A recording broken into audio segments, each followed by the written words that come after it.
Now, we talked earlier about the transformation in England's approach to white ball cricket, exemplified by that incredible day here at Trent Bridge. And to give us the inside track on how England adapts specifically to those formats, we went along to Old Trafford to chat with some white ball specialists. The game's developing every day and it's just trying to find new ways to be one step ahead of the batters. Balled it! There's always things I want to improve. There's always certain shots you could improve on. It's an extraordinary shot.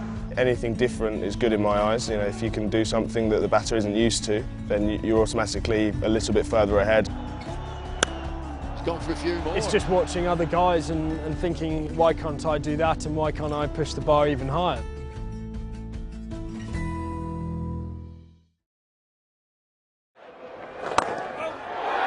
That's the way to get there.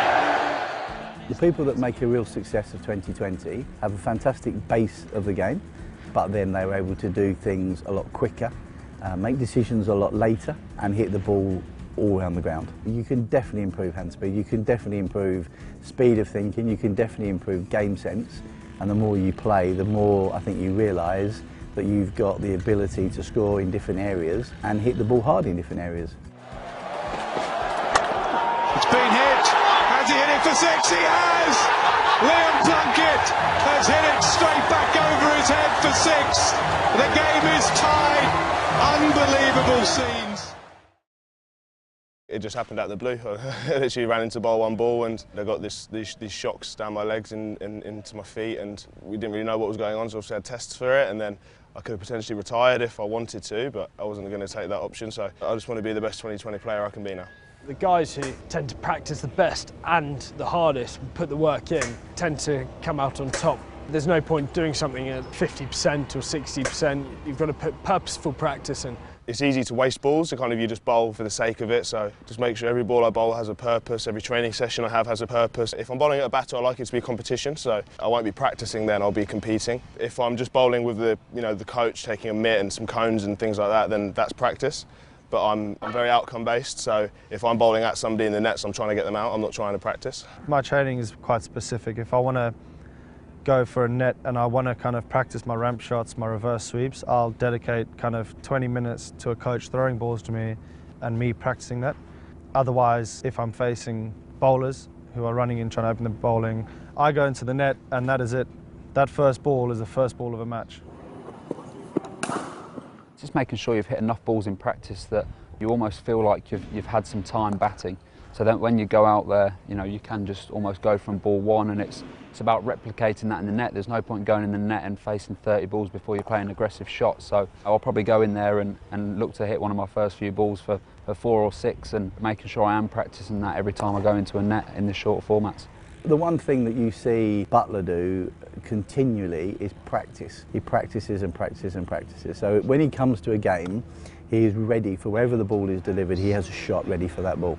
Now it might be, that he can hit the same ball over long off and he can hit the same ball over fine leg, which is an incredible skill to have. But it's the practice and not being surprised by anything that comes, I think, is what sets him apart from the rest. It's down to you really to know what you need to get ready, what you need to make you tick. To make sure I watch the ball well is one of the biggest things I try and work on. The result is a little bit irrelevant, but usually if I watch the ball well, my movements, hitting the ball where I want to hit it, that's mainly what I'll try and do against the bowlers. I don't tend to practice too many big shots and stuff in the nets. I know that if I'm watching the ball well, when I get in the middle, those things will happen.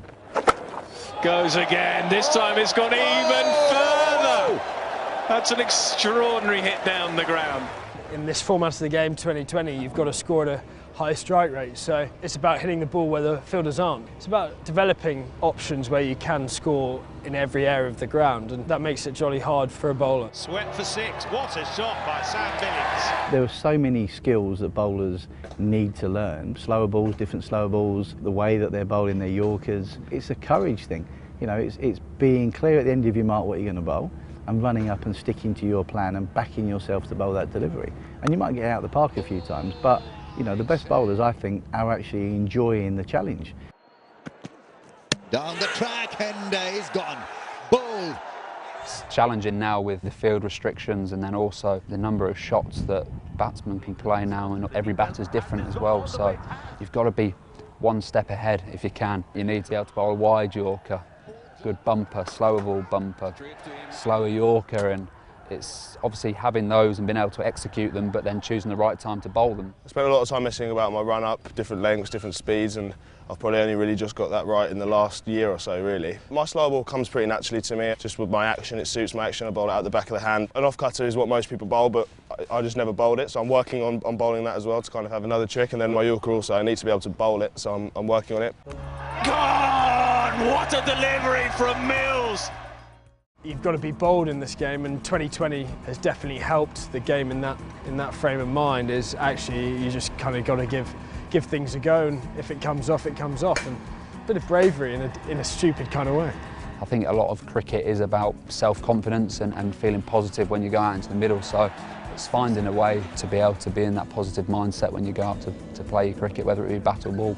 Confidence all comes from practice. The key thing for me is actually pushing yourself against bowlers, and then day before a game is kind of the feel-good aspect. I think there has to be a balance a lot of the time between a feel-good practice and challenging practice. One of the best things a coach can do is give a player confidence in their own technique, in their own game plan, you know, a vast array of things, but that is a huge thing, especially at the top level. Sometimes people do need their tyres pumping up a little bit, understanding what they need from you.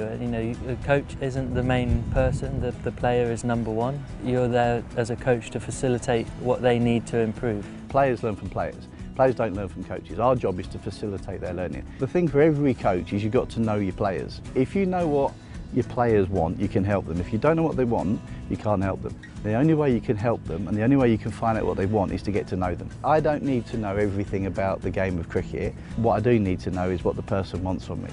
I've dealt with quite a wide range of coaches and the way they go about their business, and for me it's the honest ones. The important thing is that you get to know the individuals, because the way a coach speaks to me might be different for the way they speak to someone else in the squad. You've got to kind of build that relationship. It doesn't matter whether you're coaching a 14, 15-year-old boy or girl, or whether you're coaching Joe Root or Joss Buttler. The drills are the same, the skills are the same, the outcome is exactly the same. The key is that the player you're working with needs to know you've got as much passion as they have. They need to know that you're as passionate about them improving as they are, and they need to know that you're with them. Make that four. What an extraordinary innings. A record-breaking moment for Alex Hales, who's now top of the pile. Highest individual score in a one-day international for England. This time Morgan joins it. It's not quite as far, but it's far enough. 20 runs from the over. Last delivery. Slow ball, and Butler pans it away over extra cover. That's the record for England. It's come off the final delivery of this 50 overs. The crowd well aware of what's happened because they're up and out of their seats, and the England team are on the balcony too. 444 for 3. These guys in the current England side are the trend setters for others to follow. But what you will find is that these ones that are following won't necessarily do the same, they'll probably go one better. That's so exciting to be in that position.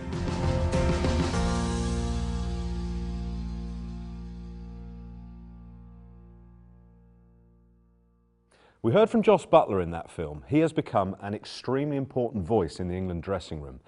Now, he's worth listening to. He said there, sometimes you need feel-good practice, sometimes challenging practice. And he also said the big thing a coach can do is give a player confidence, and that the coach isn't the main person, the player is number one. And again from the impressive Paul Farbrace, get to know the player. Every player is different in talent and in their personality.